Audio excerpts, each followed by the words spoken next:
तो कहानी की शुरुआत 1944 के समय के फिनलैंड को दिखाते हुए होती है, जहां हमें बताया जाता है कि दूसरा वर्ल्ड वॉर खत्म हो रहा है और सभी सैनिक अपने अपने देश वापस जा रहे हैं। इसलिए नाजी सेना को भी फिनलैंड छोड़ने का आदेश दिया जाता है। पर नाजीज फिनलैंड छोड़ने से पहले अपने रास्ते में आने वाली सभी सड़कों, पुलों और कस्बों को खत्म करने लगते हैं। खैर, तभी हम फिनलैंड के जंगलों में कॉर्पी नाम के फिनिश कमांडो को देखते हैं, जो कि अपनी जॉब छोड़कर शांति की जिंदगी जीना चाहता था। इसलिए वॉर खत्म होने के बाद कॉर्पी अपने वफादार कुत्ते और एक घोड़े के साथ जंगल में रहने लगता है। फिर एक दिन कॉर्पी को एक नदी में सोने के कुछ टुकड़े दिखाई देते हैं, जिससे उसे लगता है कि जरूर नदी के आसपास सोने की कोई खदान है। इसलिए वो उस खदान की तलाश करने के लिए हर दिन उस नदी के पास जाने लगता है और सभी फाइटर प्लेन्स को नजरअंदाज करते हुए उस नदी के आसपास गड्ढे खोदना शुरू करता है। इसी तरह कई दिनों तक गड्ढे खोदने के बाद उसे एक गड्ढे में बहुत सारा सोना मिल जाता है, जिसे देखकर वो खुशी से रोने लगता है, क्योंकि इस सोने से उसकी जिंदगी बदलने वाली थी।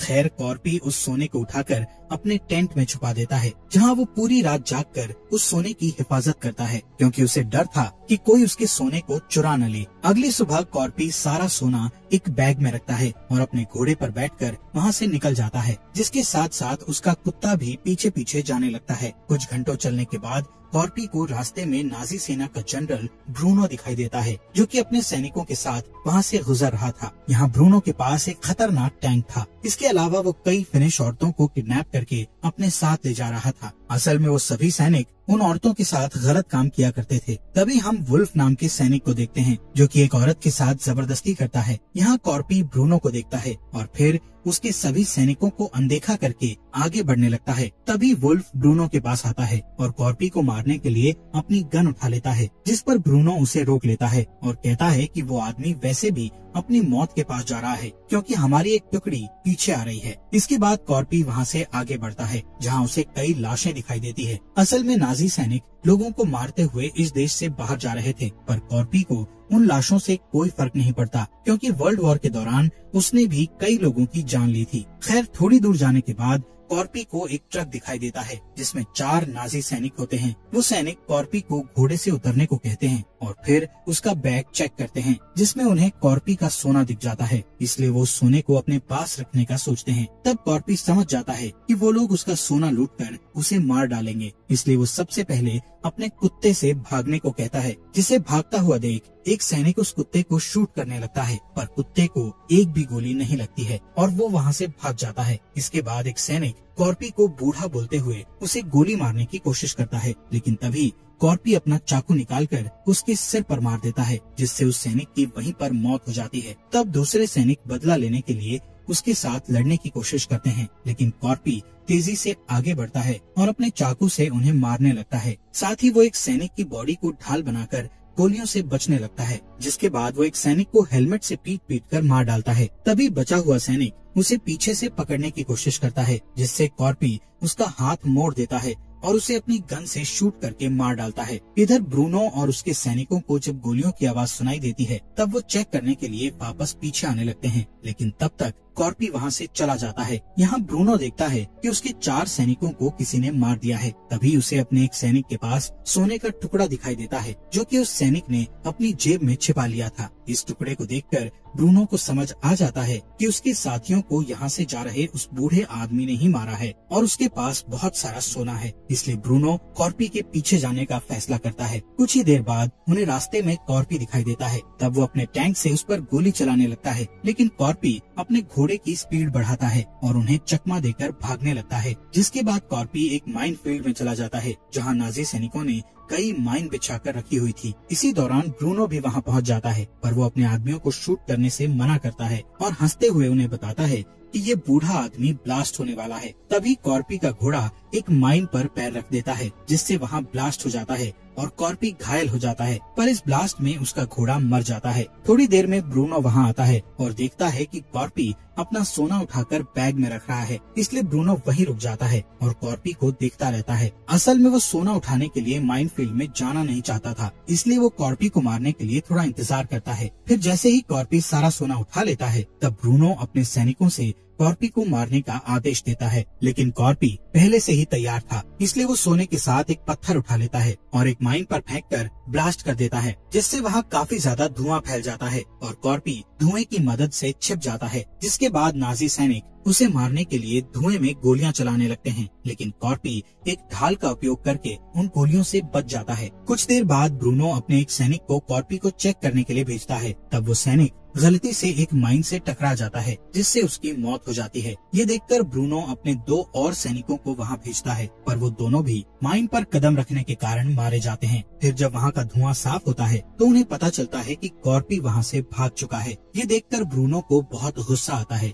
इसलिए वो 2 फिनिश औरतों को ढाल बनाकर माइनफील्ड से गुजरने का फैसला करता है। इसलिए वुल्फ सबसे डरी हुई औरतों को पकड़ कर ले आता है और उन्हें टैंक के सामने चलने का कहता है। इस बीच ब्रूनो उस जगह की जांच करता है जहां उसे कॉर्पी के कुत्ते का टैग मिलता है। थोड़ी देर के बाद वो सभी माइनफील्ड से गुजरने लगते हैं, जिस दौरान ब्रूनो कॉर्पी के बारे में जानकारी मांगने के लिए टैंक में रखे रेडियो का यूज करता है। तब उनके हेड ऑफिसर उन्हें बताते हैं कि उस बूढ़े आदमी का नाम कॉर्पी है और तुम्हें उसका पीछा करना बंद करना होगा। इसके अलावा हेड कहता है कि तुम भाग्यशाली हो जो कॉर्पी से मिलने के बाद भी जिंदा हो, क्योंकि कॉर्पी वर्ल्ड वॉर का सबसे खतरनाक कमांडो था और कोई भी उसके साथ दुश्मनी नहीं करना चाहता। साथ ही ब्रूनो को पता चलता है कि वॉर के दौरान रशिया के सैनिकों ने कॉर्पी के परिवार को मार डाला था, जिसके बाद कॉर्पी एक खतरनाक सैनिक बन गया और उसने अपने ऑफिसर्स का आदेश लेना भी बंद कर दिया। तब से ही उसके ऑफिसर्स ने उसके ऊपर कंट्रोल करना छोड़ दिया और उसे रशियन सैनिकों का शिकार करने के लिए अकेले जंगल में भेज दिया। तब से लेकर आज तक वो 300 से ज्यादा रशियन लोगों को अकेले मार चुका है।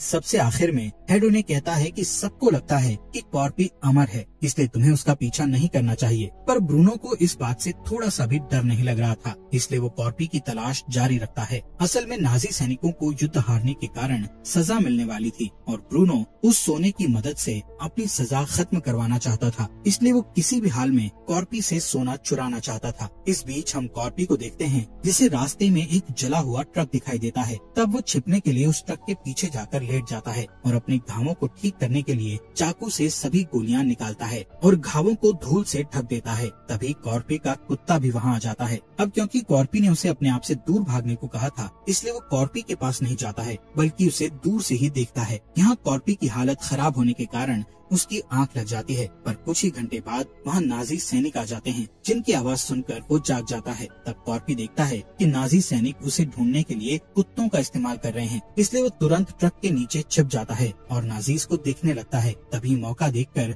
वो नाजी सेना के ट्रक के नीचे जाकर छिप जाता है और फिर उस ट्रक के फ्यूल टैंक को काटकर अपने ऊपर फ्यूल गिराने लगता है, ताकि नाजीज के कुत्तों को उसकी स्मेल न आ सके। इसके बाद नाजीज कॉर्पी को ढूंढने के लिए नया प्लान बनाने का सोचते हैं और वहीं रुक जाते हैं। तब कॉर्पी वहाँ से भागने की कोशिश करता है, लेकिन एक कुत्ता उसे देख लेता है और भौंकने लगता है, जिससे सैनिकों को कॉर्पी का पता चल जाता है और वो उसे गोलियों से मारने लगते हैं, जिसमें एक गोली कॉर्पी के पैर में लग जाती है, पर फिर भी वो वहाँ से भाग जाता है। ये देखकर ब्रूनो अपने कुत्तों को उसके पीछे भेज देता है। तब कॉर्पी उन कुत्तों को डराने के लिए अपने आप को जला लेता है और पास वाली एक झील में कूद जाता है, जिसके बाद सभी सैनिक उस पर गोलियां चलाने लगते हैं, जिस पर ब्रूनो अपने आदमियों को रोकता है और कॉर्पी के झील से बाहर निकलने का इंतजार करता रहता है, पर कॉर्पी बहुत देर तक बाहर नहीं निकलता है।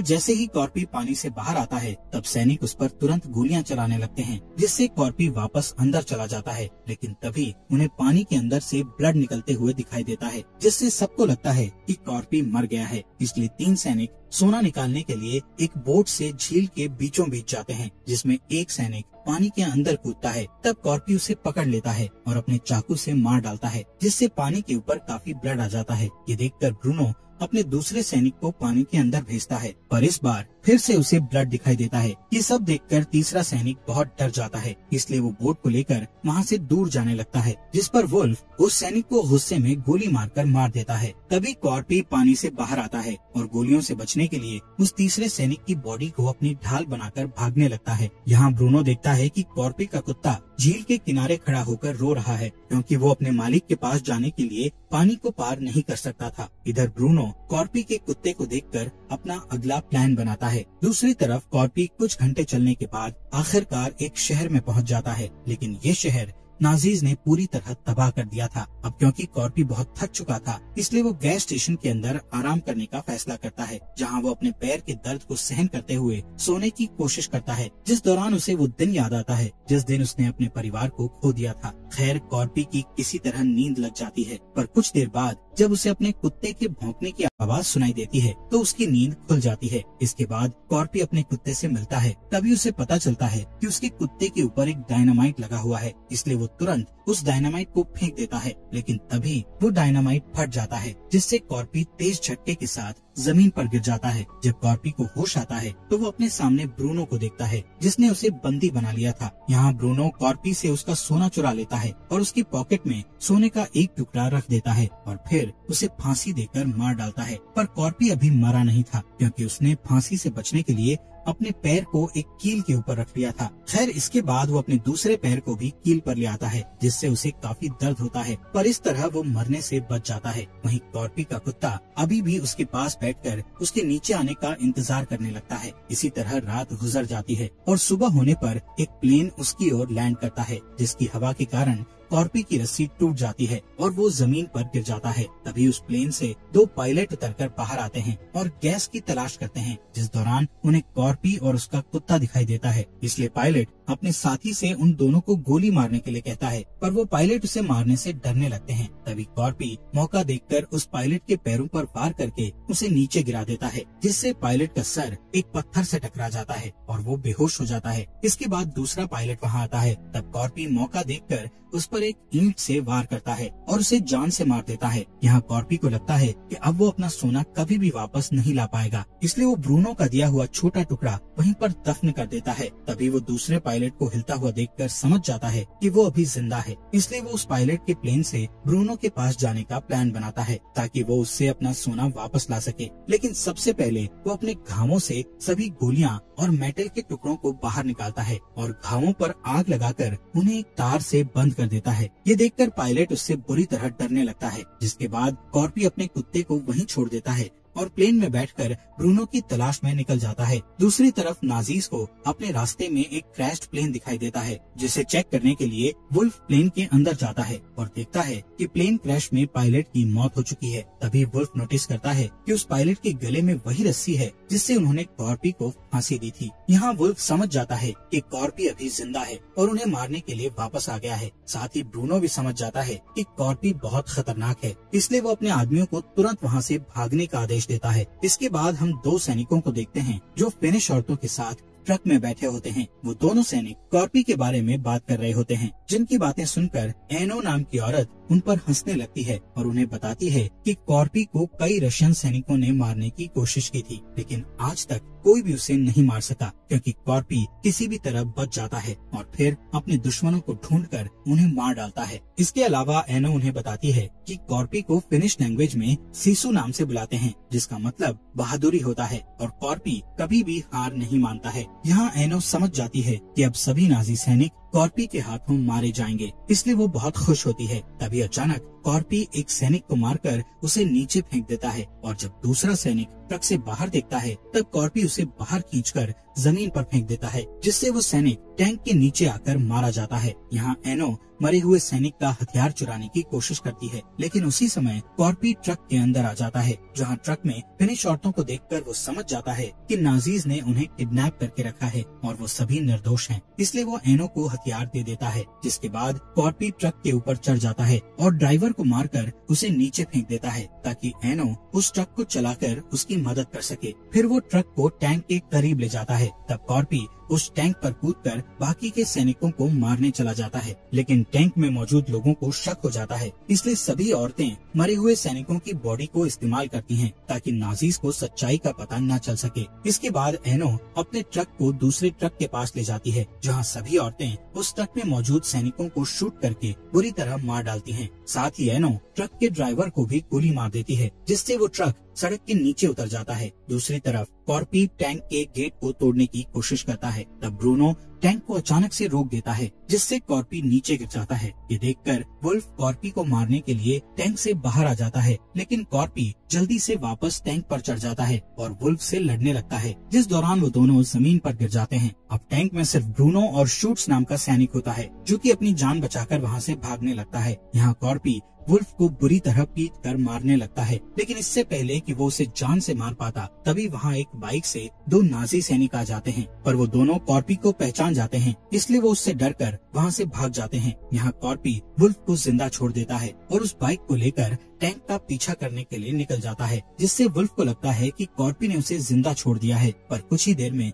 फिनिश औरतें वुल्फ से बदला लेने के लिए वहां आ जाती हैं। इसी बीच ब्रूनो एक पायलट से मिलता है और उसके प्लेन से भागने का सोचता है। तब पायलट उसे बताता है कि उसके प्लेन में सिर्फ एक इंसान के बैठने की जगह है, जिस पर ब्रूनो अपने साथी शूट्स को शूट करके मार डालता है और प्लेन में बैठकर वहां से भाग जाता है। लेकिन तभी वहां कॉर्पी आ जाता है और प्लेन पर गोलियां चलाने लगता है, पर वो प्लेन टेक ऑफ होने लगता है, इसलिए कॉर्पी जल्दी से उस प्लेन के ठीक नीचे आ जाता है और पिक एक्स की मदद से प्लेन को पकड़ लेता है, जबकि ब्रूनो को लगता है कि उन्होंने कॉर्पी को पीछे छोड़ दिया है। खैर कॉर्पी जल्दी से प्लेन का पहिया पकड़कर पिक एक्स से प्लेन के अंदर घुसने का रास्ता बनाता है और बॉम्ब रूम के फ्लोर पर आ जाता है। यहाँ ब्रूनो को प्लेन के अंदर से कुछ आवाजें सुनाई देती हैं, जिस पर पायलट कहता है कि ये प्लेन काफी पुराना है, जिस वजह से इसमें आवाजें आती है। लेकिन ब्रूनो को शक होता है, इसलिए वो चेक करने के लिए बॉम्ब रूम में जाता है, पर जैसे ही वो दरवाजा खोलता है तब कॉर्पी उस पर कूद जाता है और उसे मारने लगता है, जिससे उन दोनों के बीच फाइट होती है। अब क्योंकि कॉर्पी काफी ज्यादा घायल था, जिस वजह से ब्रूनो उस पर हावी होने लगता है, लेकिन कॉर्पी अभी भी हार नहीं मानता। तब ब्रूनो एक मेटल बेल्ट से कॉर्पी पर हमला करता है, लेकिन कॉर्पी उस मेटल को पकड़ लेता है और उसे एक बॉम्ब से जोड़ देता है। इसके बाद वो बॉम्ब प्लेन से नीचे गिर जाता है, जिसके साथ साथ ब्रूनो भी नीचे गिर जाता है और ब्लास्ट के कारण मारा जाता है। यहाँ कॉर्पी अब रेस्ट करना चाहता था, लेकिन तभी वो प्लेन हिलते हुए नीचे की ओर जाने लगता है। यहाँ कॉर्पी को पता चलता है कि ब्रूनो से लड़ने के दौरान पायलट को भी गोली लग गई थी, जिस वजह से उसकी मौत हो गई है। अब कॉर्पी के पास बचने के लिए कोई रास्ता नहीं था, इसलिए वो अपने सोने को पकड़कर रख लेता है और मरने के लिए तैयार हो जाता है। फिर थोड़ी ही देर बाद वो प्लेन एक दलदल में जाकर क्रैश हो जाता है। इसी बीच फिनिश यूनिट के लोग नाजीज टैंक को अपनी ओर आता हुआ देखते हैं, इसलिए वो उस पर हमला करने के लिए तैयार हो जाते हैं। पर थोड़ी ही देर में उन्हें पता चलता है कि उस टैंक पर फिनिश औरतें हैं, जो कि नाजी सैनिक वुल्फ को तोप से बांध कर ला रही हैं। दूसरी ओर हम देखते हैं कि कॉर्पी दलदल के कारण बच चुका है। वो अपनी पिक एक्स की मदद से दलदल से बाहर निकलता है और फिर कुछ दिनों के बाद वो अपने कुत्ते के साथ हेलसिंकी शहर की बैंक में जाता है।